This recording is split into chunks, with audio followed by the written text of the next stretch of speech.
Chiron is in Aries 13. And when we're thinking about Chiron, we have to think of changing the way we see things. It is the wounded healer, and the reason it is the wounded healer is because what was perceived as a wound is now seen to be helpful. That's how the healing occurs. In other words, the wounded healer designation for Chiron is of secondary importance compared to its fundamental functionality of enabling us to shift perception. And this is very relevant in Aries 13 because of the extraordinary image here. We have the unsuccessful bomb explosion, Aries 13, immature frustration. The urge we all feel to cast off the yoke of social pressure and claim our freedom is potentially a very subtle and profound spiritual state of consciousness. Yet when it is expressed in a distorted way as petulant rebelliousness, both spiritual authority and social approval is missing. It must fail.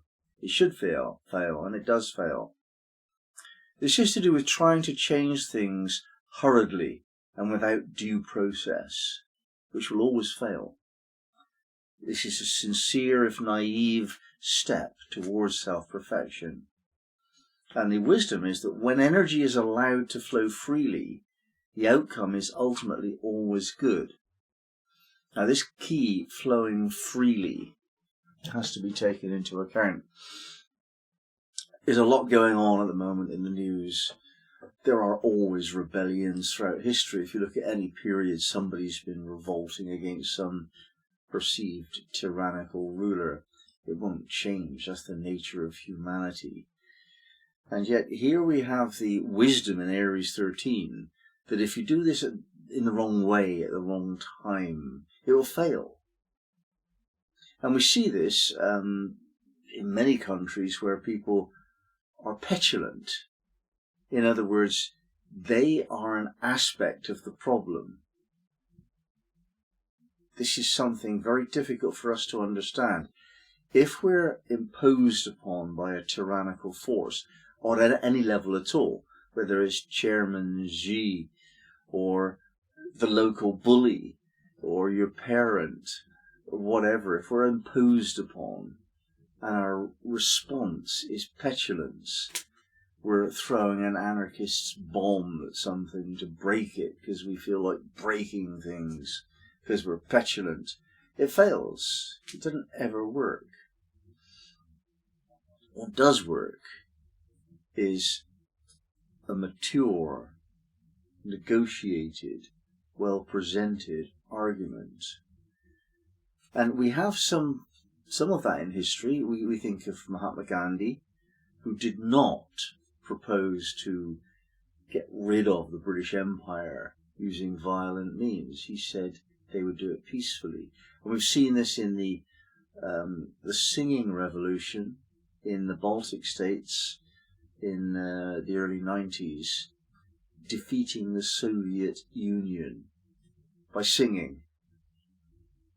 That when the time has come for something, then it's easy. When it's not yet time, then it brings violence. And if it's done in the wrong way, it's likely to trigger violence as well. So the right tone and the right time is how we overcome tyranny. We have to heal ourselves of the impact of that tyranny upon us in a different way than rebelliousness. I'll read from Mark Edmund Jones. He puts this really well, I think. Aries 13, an unsuccessful bomb explosion.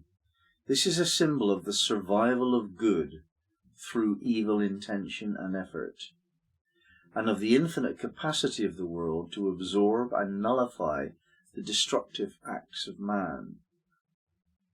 Implicit in the reverse symbolism is not so much the fruitlessness of ill deed as the need for a better instrumentation of the action springing from the deeper sources in selfhood. There is here an almost complete exemption from the normal penalties for unsocial results of a hapless initiative. The key word is impetuousness. When positive, the degree is a dramatic rejection of any accomplishment, failing at all short of very deep or hallowed purpose. And when negative, a waste of opportunity and a futile expenditure of self through vanity or petulance. A waste of energy.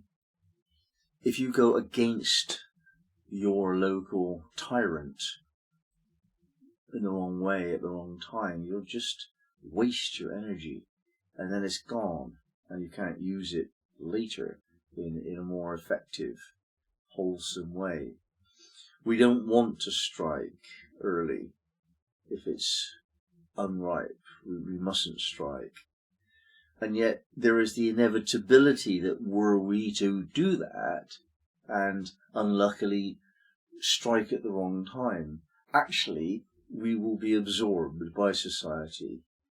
And to some significant extent we will not be penalised for that if it's understood to be petulance. So a teenager playing up is not severely punished, even though what they do might be really seriously antisocial. But it's teenage energy, and that exists within us all. Now Chiron is coming into this degree, and Chiron wants us to change our perception about something. Let's take this on a personal level. We can see it on the world stage as well at the moment, but if we look at it personally, then we'll find that a part of us doesn't like what's being done to us. And that can be in relationship with your lover, your husband. That can be in relationship to your boss at work. That can be the social group that you're in, the neighborhood. All manner of ways exist for you to feel bullied and controlled by a force that's not got your own corner in mind. They're coming from their own position. They don't care about you. They're insensitive to your needs. Someone in your life may be like that. So Chiron is asking us to reverse our position in some way. Instead of doing a knee-jerk violent response to the violence that's being done to us, which doesn't work, we wait for the right time, and we govern our energies so we do something in the right way. And this is nothing to do with morality. This is to do with effectiveness. It doesn't matter whether it's right or wrong. If it doesn't work, it doesn't work. So don't do it. It's a waste of energy, and you've only got a certain amount accessible to you. If you burn yourself out by complaining against a tyrant force that you can't beat, then you got nothing left.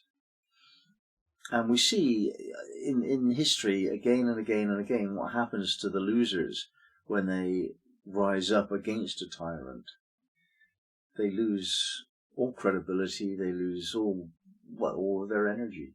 And this happens on a personal level as well. So if you find yourself in a position where you must reverse the tyrant and the demands of the tyrant upon you, that has to be reversed, that situation. There is a particular way to do that, and Chiron is showing you how to do that. And that's basically to get into Chiron consciousness, which is the bridge, the rainbow bridge it's called, between the inner planets, the personal, and the outer planets, the imperatives of history. Each of us bridges those two aspects of reality. And historical perspectives don't usually give much attention to the needs of the personal.